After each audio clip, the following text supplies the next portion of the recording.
Hi, community. Welcome to another episode of Talking Tech with Innovators.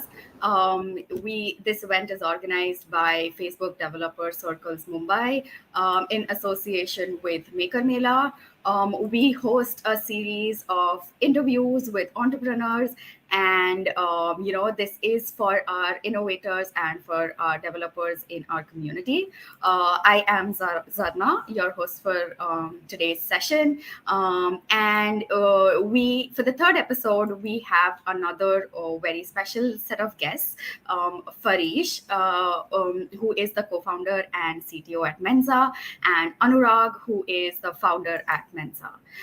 Welcome, guys. Welcome to today's session. Hi, Um, thanks. yeah, we are very happy to host you. And for people who are joining in, no matter from where you are, please feel free to drop in. Let us know where you're joining us today from. We'd love to know more about you, and we're excited to host you today. Starting with today's session, Farish, Anurag, could you just tell us a little more about Mensa and what inspired you to start this company? You want to take a shot at it, Farish? Or No, okay, go ahead. so I'll add in case there's anything to yeah. yes, so I mean, it's not a spur of the moment kind of a story, right? So it's been a while that we've been working in edtech, right? And edtech, to my mind, got to a stage where it started getting boring because it's just so structured, such just so much of planning and evaluation and so on and so forth. And I had a chance to kind of mentor some 30 odd companies in edtech, right? So ever since that was going on, there was this thing in the mind that edtech needs to become a little more informal, little more unstructured, right? And parallel to that was the story that that too many students, too many learners don't have the practical accessibility to industry expertise, to mentorship, right? So you kind of either you are in academic line or you are in a work line, right? There is no real kind of merger between the two, right? And you cannot merge it in a very structured way because then you are expecting too much discipline, too much commitment, right? So live audio like came like a boon, right? Where there is so much of safety in live audio as against video, right? Where we are constantly very conscious about our surrounding, about our look, and so on and so forth, right? And at the same time, live audio was buzzing. It had all the making for people to kind of use it effectively to learn rather than just spend time, right? So to us, it became like one of those things to do, which is make social audio useful, make it for learning. And so we went about designing it. And COVID time was a great time to design it because we had so much more time to ourselves, right? I mean, there's no going to office and so on and so forth. So I think that's how it all started, Zarana. Okay, awesome. Awesome to hear that about you guys. It's wonderful to understand your vision and just to like know that you understood the current existing market and the products that are available, and then try to think a little differently, and then at the same time find like a pain point, and then kind of build a product that helps customers and students to do more and learn more. That's just like wonderful to hear. And in just 1 year, there have been like many social platforms which have come up with like somewhat similar features where people can collaborate and talk and discuss and have like healthy debates. So what differentiates Menza from all these other companies who are doing something similar? So, so to me, It's like the Doc most said, right? difficult part is that to not make it social media, right? I mean, and I think we have tried our best, and thus far we have been successful in not making it one another social media, right? Where people are spending a whole lot of time, right? And I let Farish talk about everything we did, and we're gonna do, right? Because I don't think it's an easy task, right? Where there's social energy, and yet it's not social media the way we know social media, which is Yeah. Instagrams and Facebooks and clubhouses and everything else, right? But this has been that one, focal point, which is how do we not go in the direction of social media even if we want to use all the social energy that's possible for us to learn and grow together, right? So, Farish, you're going to kind of talk about how we are trying to do that. Yeah, I was like I was just saying earlier. I think one of the ways in which we want to stand apart is, like Anurag said in the beginning, try to focus more on the conversation in general and how that can be used in the ed tech context. And in general, it comes from this realization that a 20-minute conversation is just the right amount of time to you know process things that are essentially intangible, difficult to get across in a video or a chapter in a book or anything like that. And I think that the marrying of the idea that you can learn something in 20 minutes that through a conversation that's difficult to do in other media, and the fact that it's a 20-minute limited time conversation is pretty much what we think is the formula to get that done. In fact, just yesterday, I think Dhoni was giving an interview to one of the broadcasters, right? And he happened to mention exactly this, that if a meeting goes above 20 minutes, it's not useful, right? So I think there's something magical about the 15, 20, 25. I don't say it's 20 only, but there's just that much which holds your attention, Yep. just that much where you can't fight it out, because I've been in WhatsApp chats fighting with people on this, that, and everything, right? And I realized 20 minutes is not enough, right? To just get into that act, you need like 40, 50, maybe a few days and weeks to really get out of it, right? So I think 20 minutes just fits the bill in terms of being just the amount of time you need to be attentive, to be able to share something, to be able to learn something, right? I think it goes beyond that to make it a learning oriented thing, right? I mean, the question to ask is why is it that we don't get a lot of listing on our platform which is not learning oriented? Because nothing prevents anybody from doing that. I mean, I can just go there and start a subject, right? Anything. I could start, the IPL is rigged, for instance, right? And nobody can stop me from doing that, right? But that you won't find it is because not just 20 minutes. I think the kind of people that came to the platform, the idea that you get recorded, right? And I think we underestimate the fact that you get recorded, you become conscious, right? You're a little more conscious about what you're saying. You don't ramble, right? That there's a highlight. The moment there's a highlight, it's like a Kindle with a highlight is for academics. Kindle with highlight is not to read, Scarlet, right? For that, you don't need a highlighter, right? So I think some of those little elements have bought that positioning that this is for learning social audio, and everything else has got a better place than our place, right? So hopefully it continues to work in that direction, Zarana. Yep, it's great to know that you guys, paid like attention to these tiny details and then went ahead and studied like, what works, what actually creates an impact, and what will help customers gain the most out of your product. That's great to know. And yes, like there is something about like that 15, 20, 25 minutes, like with that attention span, because I as a student, I am studying right now, and if the class goes beyond an hour or something, like everybody tends to lose interest. So I can completely relate with what you're saying, and with like how fast paced life is right now, like that 20 minutes, I think it hits just the right spot. So it's great to know that you guys are doing the research and then incorporating that with your product. I think the developers and the innovators who are joining the session right now, they should definitely know this down, because it's highly important to just do your research, put in some thought, and figure out what works the best for your customers. And I think that it definitely leads to the success of your product. Talking about success and talking about keeping your customers first, I'm pretty sure there must be multiple challenges that you guys faced during the journey of Mensa. So what were the things that you learned, which you like, especially in the early stages of your startup? Sorry, I'm So, unmuting. Wait. Sorry, go go ahead, ahead. Farish. No, I think many things, right? I mean, you know, just the temptation to not ring fence is Hmm. one that's not easy to kind of deal with, right? Because everybody who comes for the first time says, why 20 minutes, right? Why not 30? Why not 40, right?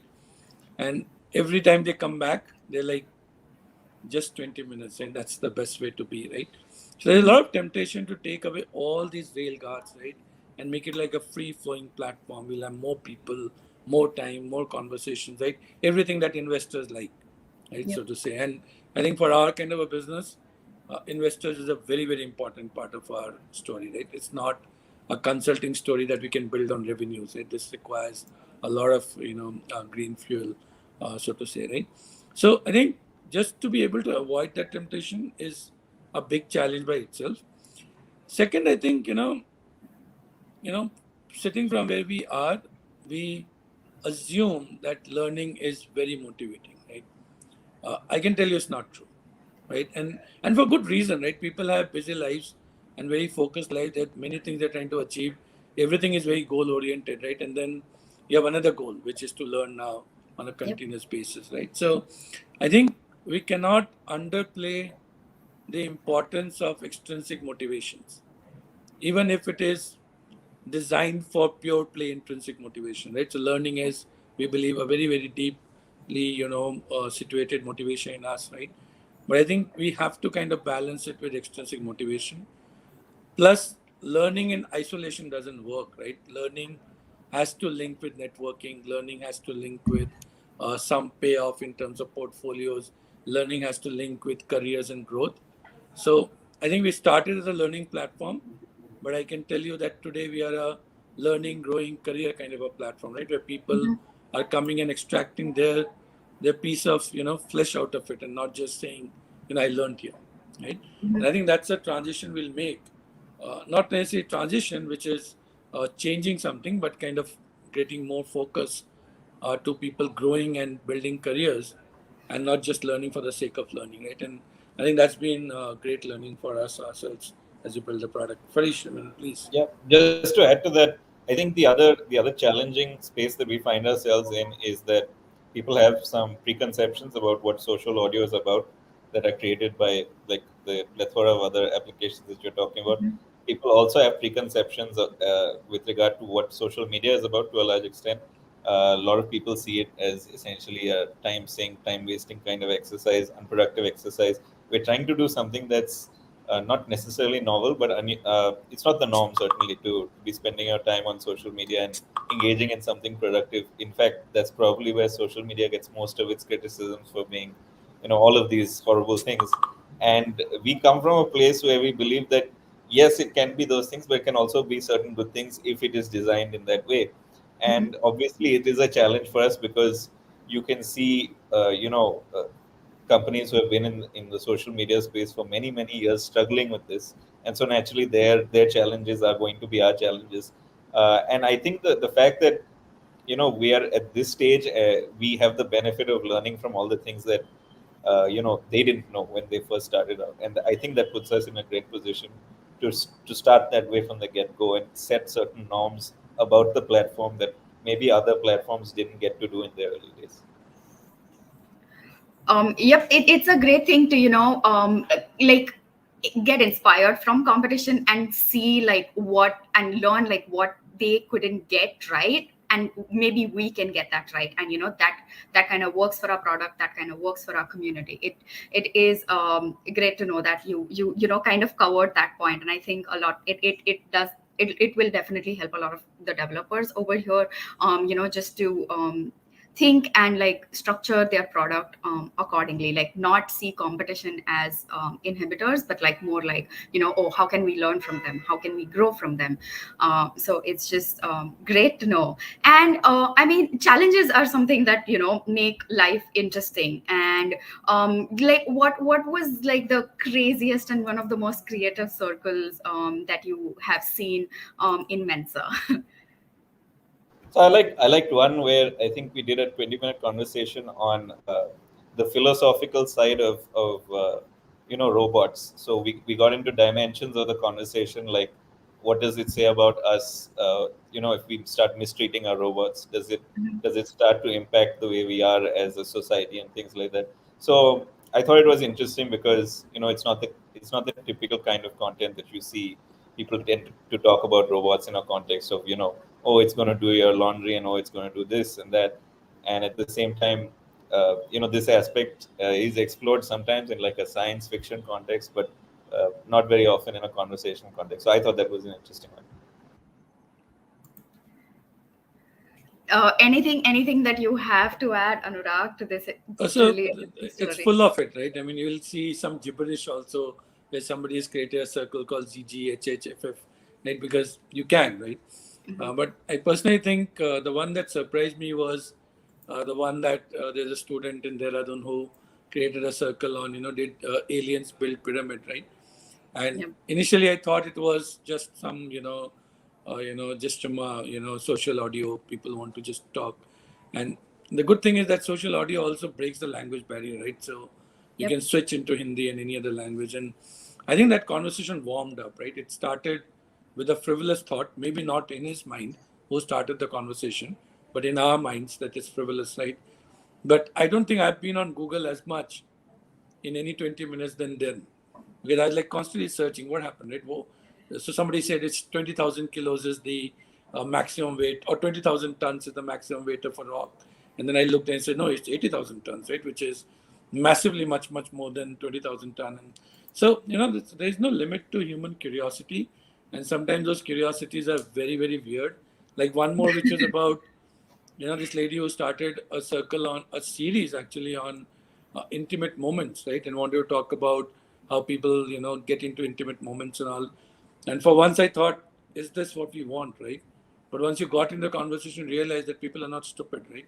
They want to make meaning out of it, and it's very very meaningful conversation. Right? It wasn't somebody just discussing intimacy as if they just want to have fun. That was not the case, right? So, yeah, lots of interesting memories, especially now since we are on the platform all the time and watching almost everything that's happening in these initial stages.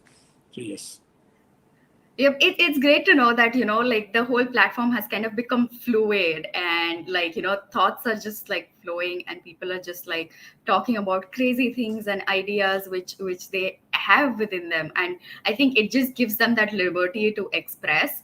And then not only that, but then also a medium to find other people who might be interested in the same topics, and who might have like, other interesting things to add to it. And like that's how you learn, and that's how you like kind of grow, through conversations and through discussions. And like, people find like, new dimensions within themselves through such sort of conversations, and like have a very very different learning experience. So like from learning experience, and from like developing the product from that perspective, like what is your advice to creators who are out there? Because you yourself are not only creators, but then you see all these people on your platform who are like somewhat creators themselves. What is your advice to creators here in our session today, who would like to like establish a large footprint on Mensa? And also like, are there any tips that you would like to give to increase the follower base?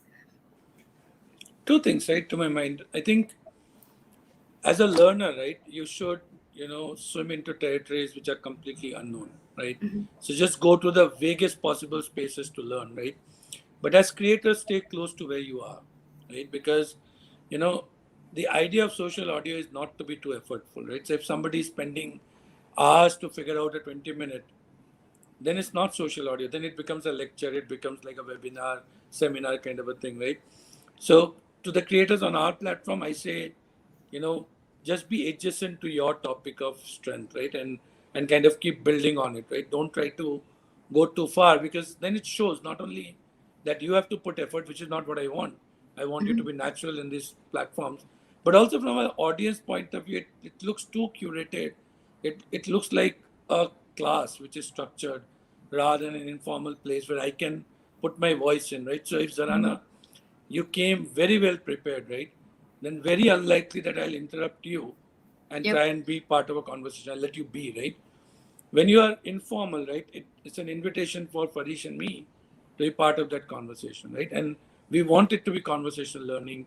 We don't want it to be structured, right? So creators should come, right? Audio is easy and empathetic. audio is very inviting. It's like, it's a radio which is interactive now in some ways, right? And Mm-hmm. so would like to invite, and I think, you know it's not effortful, because I still find it very difficult to write 4 lines of content on LinkedIn, right?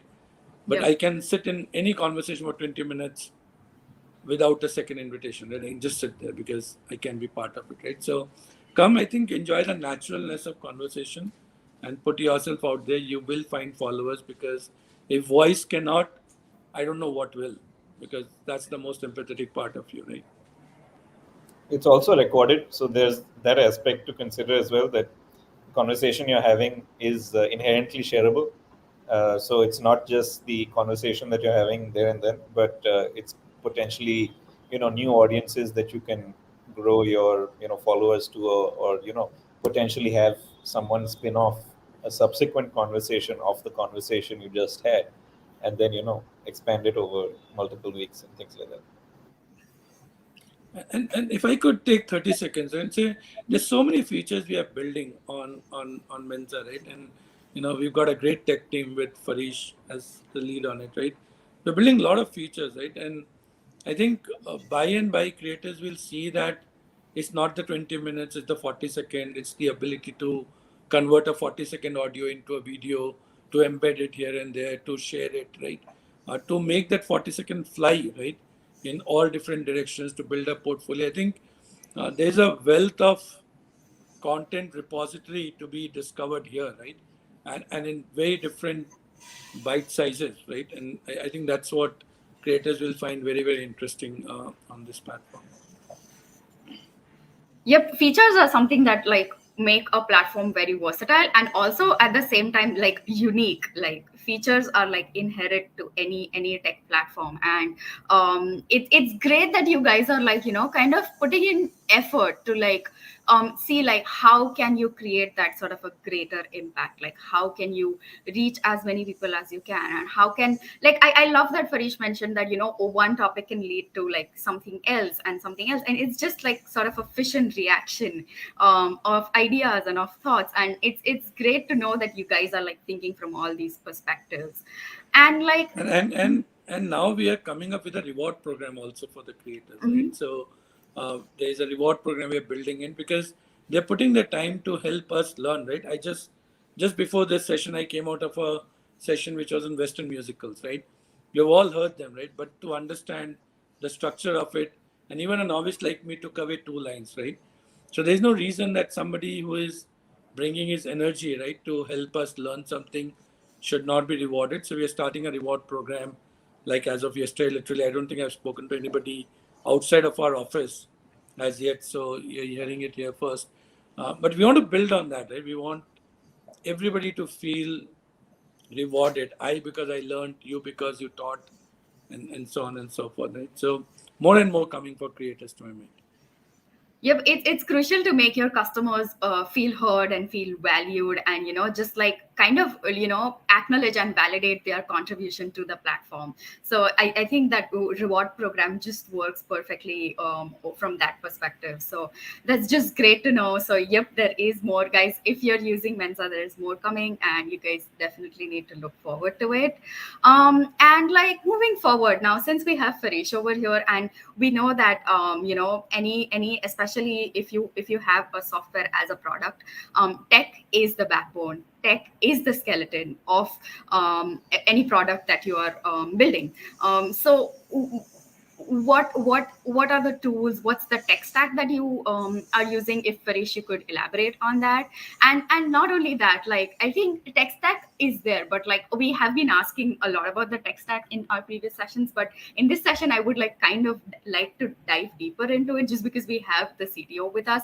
Like what are the bugs that you kind of encountered, and what were the ways, like it could be either simple or innovative, because like I myself am a software engineer, and I know that bugs can be annoying, and sometimes they can be like the solutions can be super complicated, but at the same time it's just a comma, or it's just like you just made some stupid typo. So like could you But these bugs are more annoying for people who don't understand technology, yep. right? For a technology, it's like, oh, I'll clear it. Don't worry, right?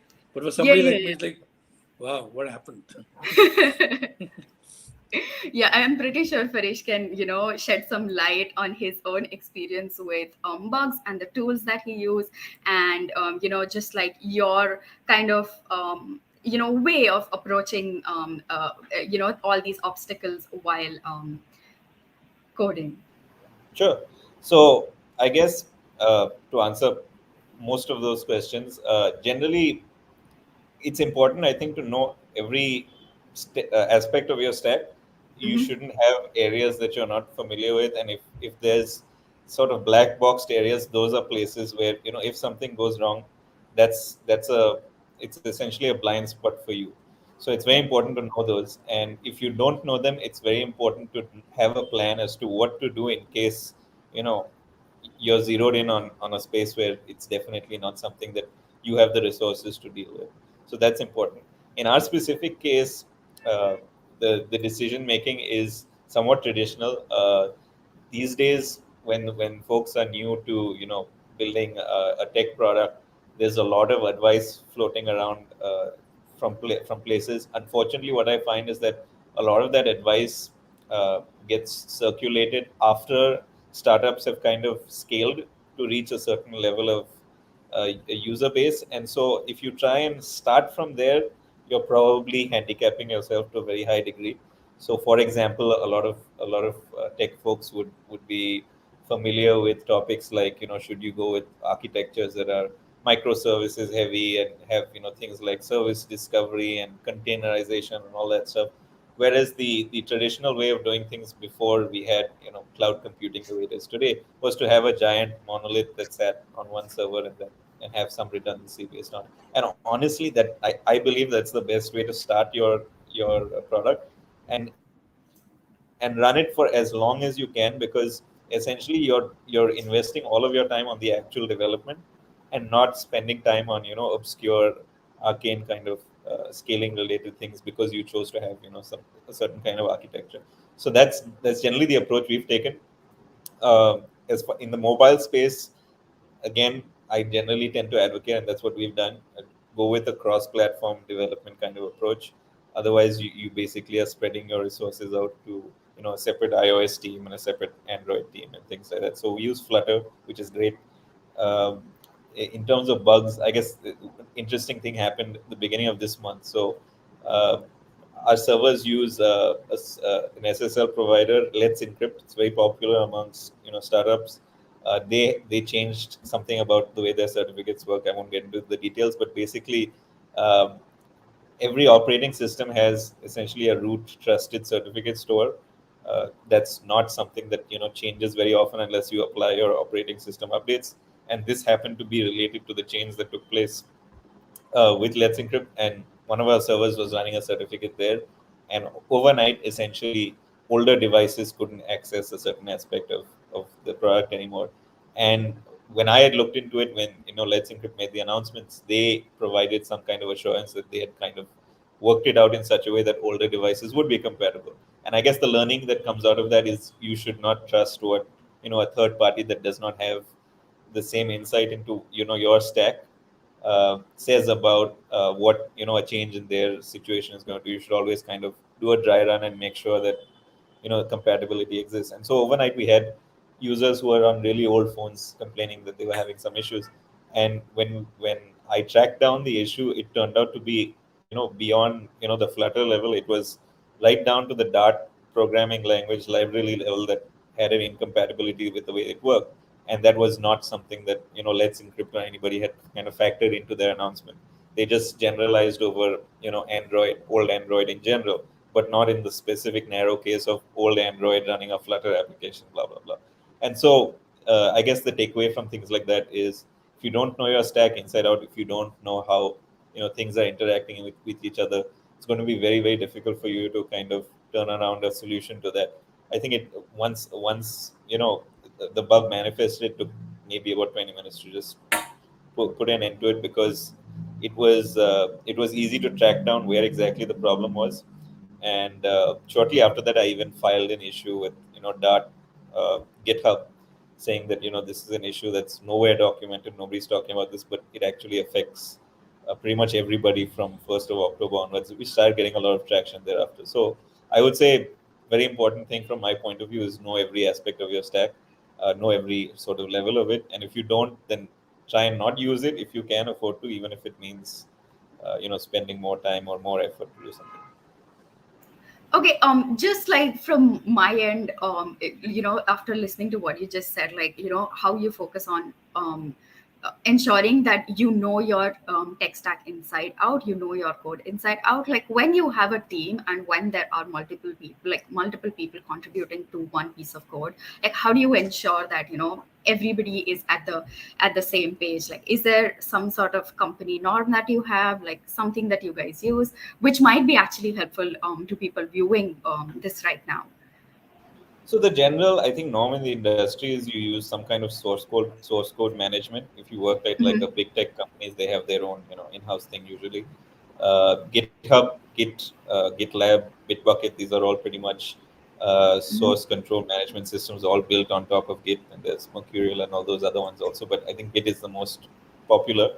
And generally, these platforms have, tools for collaboration, pull requests, issues, things like that. So I would say take advantage of all of that. uh, you know Take the time needed to know how Git works. It's a pain point for a lot of people because the syntax is obscure sometimes, and maybe it's confusing to know how to remember how to merge this branch and that branch and roll back and things like that. I wouldn't worry about trying to memorize anything. Just Google whatever thing you want to do. Everybody complains about this stuff. I don't think I know a single developer, no matter how senior or experienced or whatever, that knows uh, you know every single possible Git command to get the code to state A to state B or whatever. You would probably know the ones you use every day, but for your specific obscure situation where you want to take so and so's change and then remove three parts of it and then add your two parts to it and then do something, those kinds of things, don't worry about not knowing them off the top of your head. Just Google it and whatnot. It's perfectly fine. Yep, this was very, very, very insightful. New tips, like very, very refreshing perspective, especially that comes from your experience. I am sure like the developers are benefiting from this a lot right now who have joined us. And like moving forward, like Anurag, as you said, like the rewards program is next in line. Like, what is your vision with Mensa in like the next 12 months to like a year and a half period? Like where do you see Mensa? What can we expect from Mensa? Yeah, I think first up, we need to make sure that conversational learning is accepted as a format, right? Because it's not the norm, right? The norm is not conversational learning. And I think a lot of work we are doing is to just get conversational learning as a way of continuous learning, right? And I think it will take some time for it to seep in, right? Mm-hmm. The second part is to get more and more people participating in it. So it doesn't become a webinar, right? And it has the potential to do so because if we get, very high-end creators who are very prepared, it's entirely possible that you have a quiet platform, right, where somebody is speaking or, kind of a thing. So that's second part. The third part is to be responsible with it, right? And so my view is that everybody should spend 20 minutes on Mensa every day, right? And get 40 seconds out of it, right? Don't try to get 20 minutes, right? It's not like you sit in a corner and, play some light music and then, with all focus and attention listening to a 20-minute, right? Be relaxed, listen to a 20-minute, get your 1 2 minute of learning and move on, right? So those are part of the vision, right? How do we get the college students engaged in it, right? How do we get more and more industry experts coming in, right? Because nobody wants, I mean, at least we don't want academic experts, right? We want industry experts. We want people with experience to come and share their knowledge, right?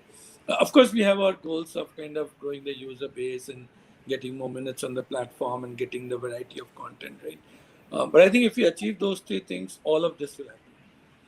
But the reverse is not true, which is getting all of these numbers right and yet not landing on the idea of conversational learning, then that's not sustainable, right? So I think let's get to the conversational learning, let's get to participative learning, and I think this everything else will fall in place, right? And I do expect to see a lot more verticalizations of live audio, right? Mhm. Clubhouse is a very, very horizontal live audio platform, right?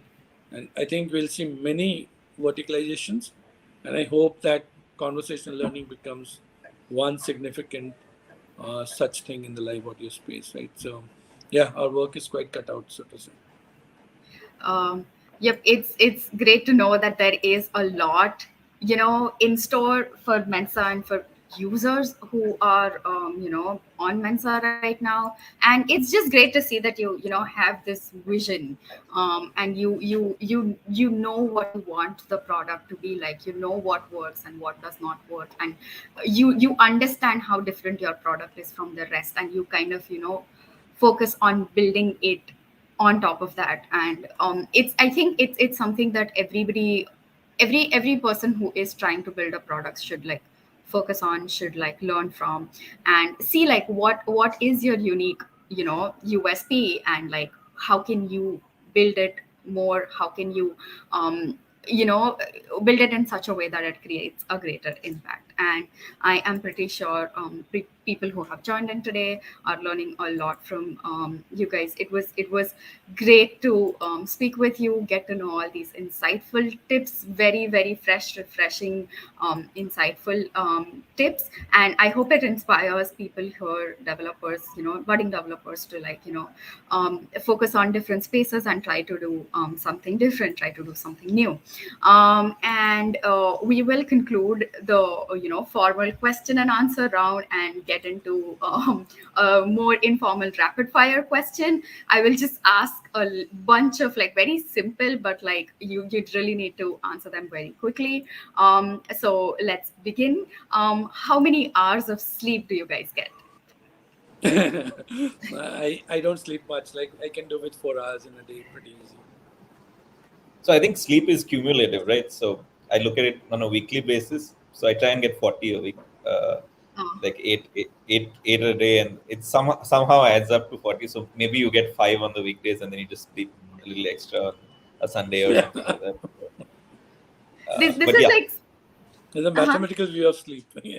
Yeah, I mean, this is so no, new. Just I think that's actually medically true though. It is cumulative. I could be wrong. I'm not a doctor, so I don't know. Don't take medical advice from me. I'm gonna definitely Google that. Sleep is cumulative is like a very very new idea to me. So I'm definitely gonna look into it. And like these are like very new answers for us. Like going away with 4 hours of sleep, Anurag. I don't know how do you do it, but it's great to know that you have like kind of managed to get the most from it. Yeah, sleep is Okay, not a problem for me. yeah. Moving on to the next question. Where and how do you spend your time outside work? I play a lot, so I do a lot of tennis. I mostly at home, so I love watching Netflix. I love reading, so I think I'm interested in everything, right? So, and of course, I mean, I'm on Mentza most of the time listening to the calls because not because it's my product, but because I'm getting addicted to it to some extent, right? I love listening to people. Yeah, I just try and spend as much time as possible downtime with family, uh, because I just enjoy that. So that's how I do it. But yeah, that's pretty much it. That's great to know. Like, just go out there, do physical activities, like just get, do something adventurous at the same time, like also focus on family, get that family time, bond with your family, both equally important. That's great to know. Moving on to the next question. One thing that you hate about being a startup founder. I think the unexpected is, every week there's something unexpected that happens. It's nice to have a predictable kind of set of things that happen, and in this kind of life, it's not so common. But yeah, that if I had to dislike anything, it'd be that. Otherwise, I'm pretty okay with it. And for me, this is my second startup, right? I think I'm just hating the fact that we are working from home because it would be 3x, 4x more fun to be in an office and together, right, while we are building it. So that's been a bummer for this particular startup over the last 1.5 years. So that's all I'm eating. Otherwise, startups are great. It's just fantastic to be in a startup. Everything is acceptable. Yep, it's just great to know that you guys kind of look up at it, and I think that's what like makes you like build insightful products, build helpful products. Like you are inspired to do that, you have this sort of self motivation, and it's just great to know that kind of keeps you guys running. Moving on, what's the one appreciation note that you will always remember that you have received for your product? Hmm. So Um, we used to do these sessions with this group of Rajasthani folk singers, where they would come and talk about their lives and how the pandemic has affected them. And a lot of them were very appreciative because they said that this is one of the first few times we've been able to perform for other people, and they Hmm. talked about how difficult it has been for them to just go day to day. And I wrote a blog post about this. You can check it out if you're interested. But essentially, what I found very insightful there was essentially what happens to these folks is if their next generation can't use this as a way of life to make their living, it's basically done. That's the end Yep. of their whole lineage of that. And so the opportunity for them to perform is pretty big. And I didn't realize it at the time. I had no idea about the subject. And just from running this series, I was blown away by the fact that something we did could have that kind of an effect on them, even if it turns out to be nothing in the long term. Just the fact that they felt that way, I think, was great. yeah. I think more of that, right? We get a lot of appreciation for doing this thing. But I think for me, I think it was a moment of learning when somebody said that, that it's just great content also, right? And to be very, very frank about it, right? We never thought we are a content creator place. We Hmm. thought we are a learning place, right? I mean, you don't talk in a bar and then record that conversation and think you're great, creating great conversation, right? But this turned out to be like that, and that was told to us by somebody. And ever since, we have been kind of a lot more focused because it was a surprise that 20-minute informal can be beautiful content, right? So I thought that was really nice for me to know. It was insightful and useful. Yes, like your customers themselves can give you that feedback that sometimes you can use to like understand the product better and then do more with it. Like like you said, like these people, they just help you realize that your product can be used for these applications as well. And I mean, enabling your customers and seeing your customers succeed is equal to like success of the product. So There's a I lot of negatives also, right, Janana? Because uh-huh. we are a democratic platform, right? So Yep. unlike Clubhouse, I don't need to give you permission to walk into my room. Hmm. If you're interested in a topic, you can walk in yourself, right? And so you do get negative feedback where some miscreant just comes in and kind of starts making some noise or something. So we've created safeguards where people can mute them and all. But those notes also come, but in democracy has a cost, right? And we have to pay it, right? So I would rather be democratic and have those 2% incidences which are not to our liking than have 98% people put their hand up and keep waiting that someday you will be kind of pulled into the speaker panel, right? But we do get those notes also from time to time that people are spamming or people are just disturbing a conversation, right? But not too much, and I'm okay with that. Yep, like everything is the learning experience. I think that you kind of learn to like how do you sort of create that sort of a moderation. How do you make your product a safe space for everybody? And I feel like and like you said, any type of feedback is a feedback at the end of the day, good or bad, and it's Absolutely. a learning in some way or the other at the end of the day. So it's great to know that you guys are taking all of this into consideration. Moving on to the next question, what is that one piece of advice that you'd like to give to like maintain work life balance? So I guess the cliche is find something you enjoy doing and you'll never work a day in your life. I think that is true, right? Yep. Uh, as cliche as it is, and a lot of folks find that they get jaded after some time. But I think you have to just try and find a way to, or try and find a way to make sure that you're always doing something that you are really interested in. Mhm. And then what happens is it stops becoming so much of you stop mentally thinking of it as work to a large extent. Even if you happen to have free time, you'll be curious as to can I do this better or can I do that better, and you'll actually enjoy it. So I think of it that way for sure.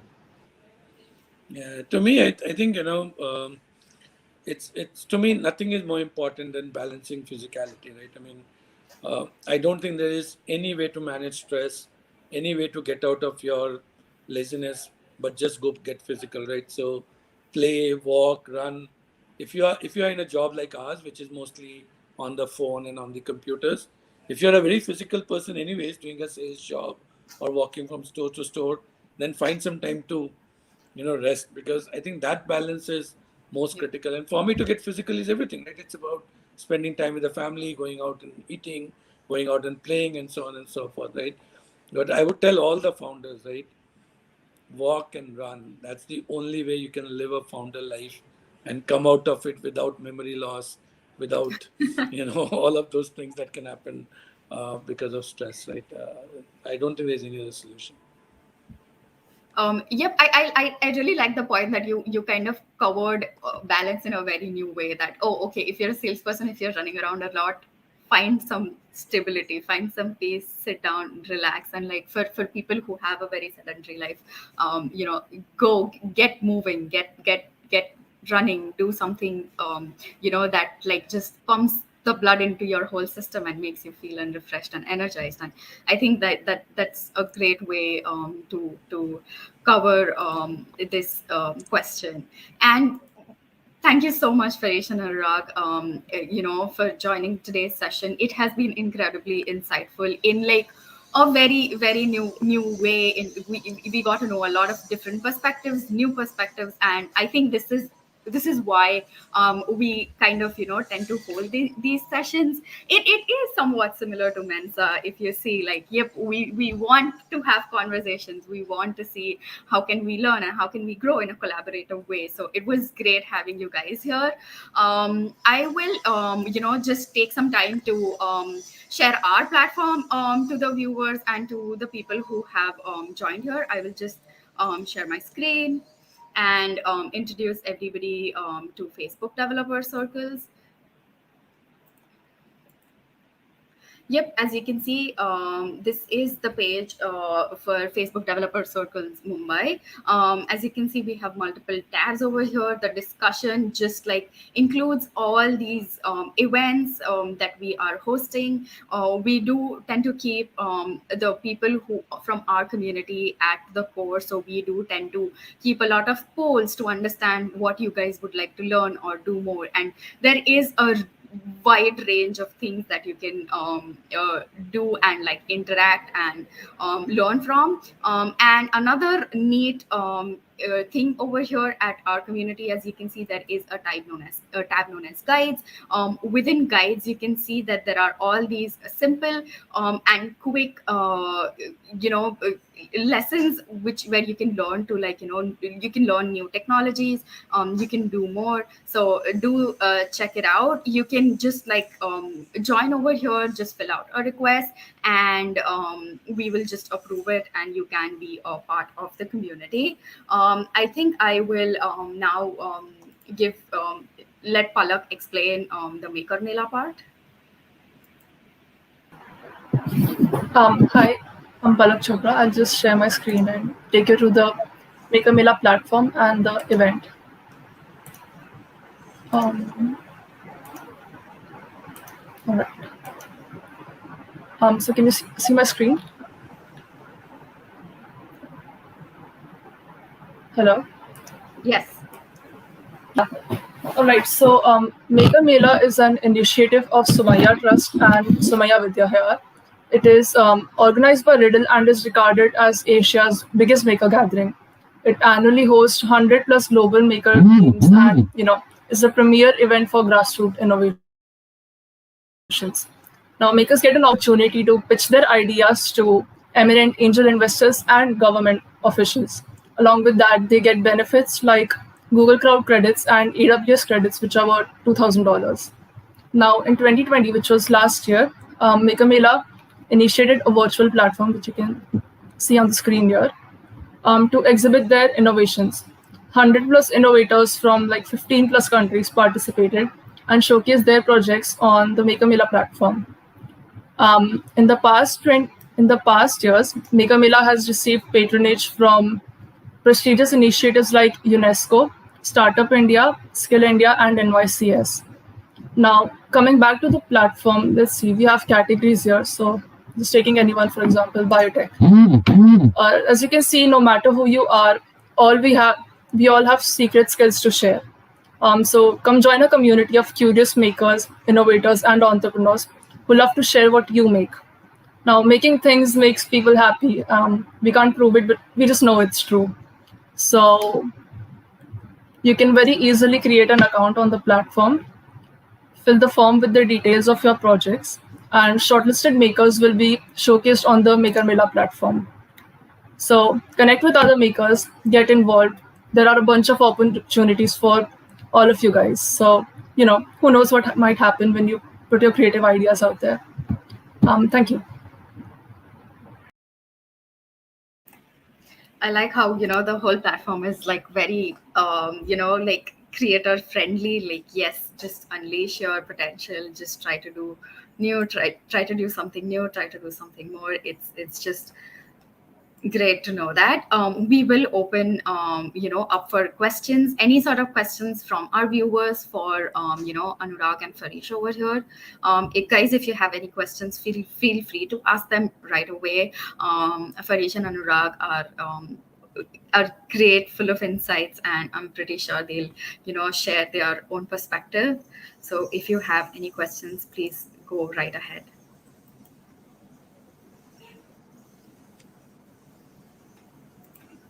Yeah, I mean, Farish, be shameless. There seems like a lot of developers here, right? So go make a plug and say, we're looking for people to Yeah, develop with absolutely. us, right? You should, if this sounds like something you'd like to work on, please feel free to connect. We're growing our team, and we're always looking for people who are enthusiastic about this space. So definitely.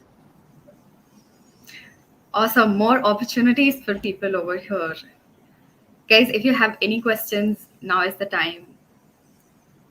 It could be regarding roles as well, like new opportunities, or something. If you're trying to develop something, if you're just stuck somewhere, if you want to know more, how do I get around this situation, you could ask that as well. I think maybe we covered a lot this time, and that's why there's like not a lot of Just speaks questions. to our clarity of insights, So, Yep. it's fantastic, yeah. It was great. It was honestly a very fresh perspective that you guys shared today. It was very different from all the sessions that we have hosted previously, and it was just like, it's just very exciting to see that we have something new to offer every single session. Yeah, if We'll just anybody's watching the recording, you can download Menza, create a circle, and invite either of us, and we'll be happy to join and have a chat. oh yeah, see, new ways to connect, new ways to grow. Yes, definitely.